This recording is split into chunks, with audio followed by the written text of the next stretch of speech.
Okay, moving on. School garden. How exciting! Your class is going to plant a school garden and you get to plant a special garden plot just for you. Keep in mind which vegetables and other plants that grow well in the Central Valley region of California at this time of year. So remember, we did this last quarter where we learned about the Central Valley in California and what fruits and vegetables and animals and stuff are in our region. Your teacher is letting you select which crops you want to plant.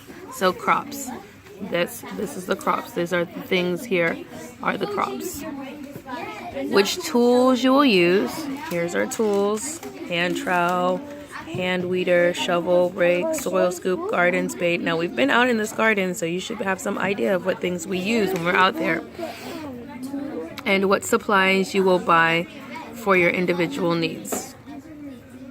These are the individual needs, personal needs, and these are some of the things also, okay?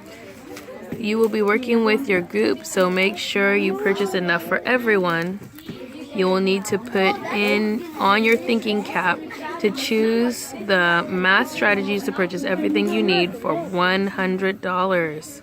Oops, looking at the wrong part. You will turn in a completed purchase order form to your teacher so that you may begin gardening. So that means you're going to use this garden purchase order. So we need to figure out what items so that we can use our $100.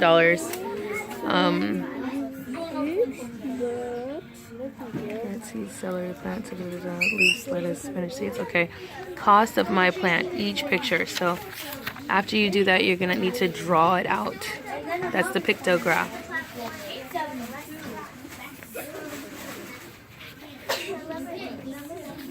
And that's, you'd have to cut and paste for that one. Okay, so garden planning worksheet. When deciding on what to purchase for your garden, you will need select items and decide how many of the same items you might need. For example, if you are working in partners, you might decide you need 2 hats in a group of 3 or more. You might decide that 3 hats are too expensive and you won't have enough money for something else. Below is a planning worksheet you should use to figure out the cost of different items for your garden before you put what you absolutely want on your purchase order. So it looks like you need to do this one first before the other one.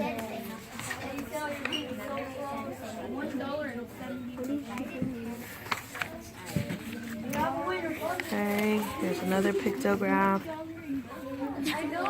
And that's it for that. Alright, so let's get to work.